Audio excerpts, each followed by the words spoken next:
I want to get advice from you all. Mm-hmm. As a woman, right?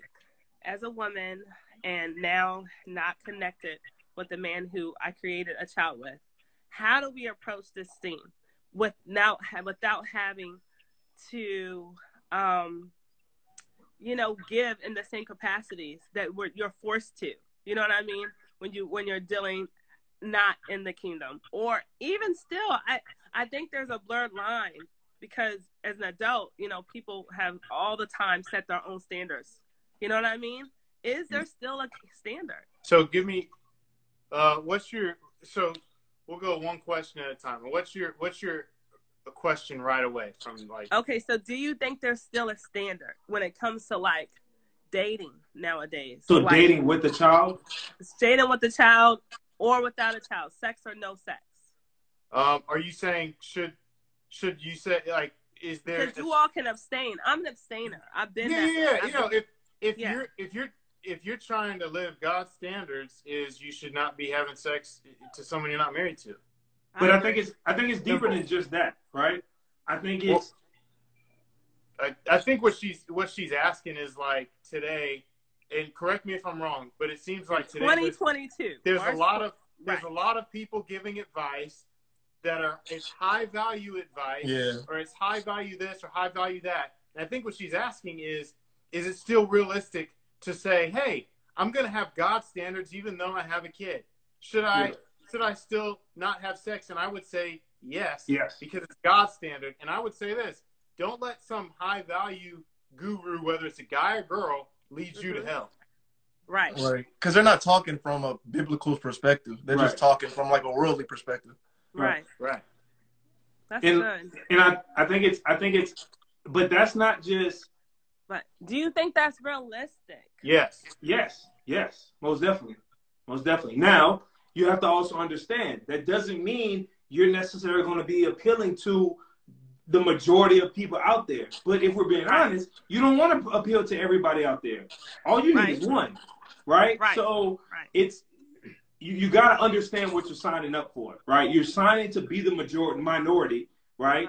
But with doing that, you're protecting yourself from so much, right? By doing it God's way, right? Because you don't have to go through all those heartbreaks and learning those lessons and having the trauma and the issues and the abuse physically, mentally, emotionally. You don't have to go through all that, because you're saying, hey, this is the standard, period. This is how I'm living. This is how I'm dating. This is how I'm doing life, right? And if somebody can't match that, lead me in that, cultivate that, nurture that, then this ain't the person, period. And you got to be able to say, hey, and it is what it is. And here's the other thing. Unless you wanted to add something, C-Love, I've got another thing I'd like to add to that on top of it. So the other thing is this. Like Chris said, you got to know what you're signing up for, right? Some of these other people are going to tell you what is going to be appealing to a guy. What is that? Say I said hello too. Hello. Right. So, you said some people are going to say what is going to be appealing. They're going to say what is going to be appealing to a guy. So I'm not knocking them for what they're doing, right? And I'm telling you, I've basically dated in the church. So I'm telling you, my ex was in the church. Right. And I will say this. There is truth in what those people say sometimes in regards to, hey, well, a lot of guys won't like this. And in reality, I'm going to be real. You may not find a guy that will want that. But this is the thing we gotta remember, right? When we read this book or that Bible I have over there, the Bible, at the end of it, what does it say? It says any word or deed taken out or transformed that will curse with a curse. It's not that, but it does say that. It does say that. But that's not where I was going, but that's good. It says that we will be with him one day. If we finish the race, we finish strong, and he will wipe away every tear from our eye.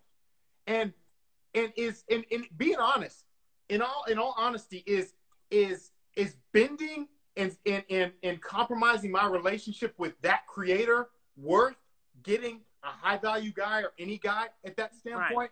It's not. It's really not. So if that's what God has for you, that's great. If it's not, that's great too, because in the end, you're like what Chris said. It's like, is God enough even if I don't get what I want? Right. And that's where I would say, regardless of what any guru says, is, hey, well, you want the husband, right? This is what you got to do to get it. If that's what you got to do to get it, then you say, you know what? I'm good. Or, you know, also, I don't know the relationship with the person, with the guy. It's amicable. But who knows? But I will say this: God resurrected Lazarus from the dead. Right? He has the power to do that. He has the power to mend relationships and change people's hearts. So what I would advise when it comes to the advice, I would advise praying that God works on his heart and works on your heart to grow closer to him. And if he brings you guys together, that's great. If not, that's fine too. But at the end, it's like, where is our heart? And we want his heart and your heart to be closer to him. Right.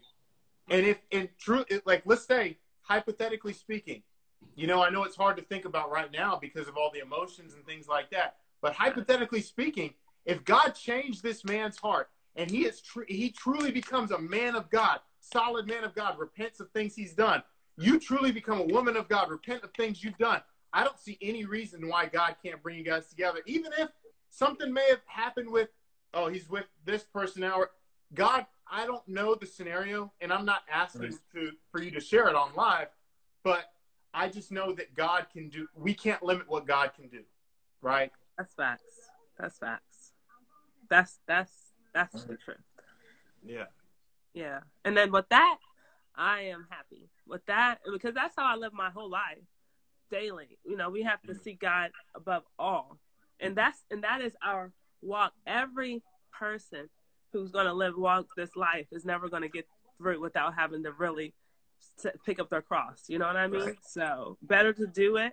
I feel like what you're saying, and all of you have been doing this, picking up our cross daily. You know what I mean? So sometimes it's harder for women. You know, I feel it at times, but at the same time, we just have to do it. You know. Right. So I appreciate your time. I appreciate you all's testimonies, and I'm continually with these lives. So bless me. So let me ask you this. I will ask this one favor.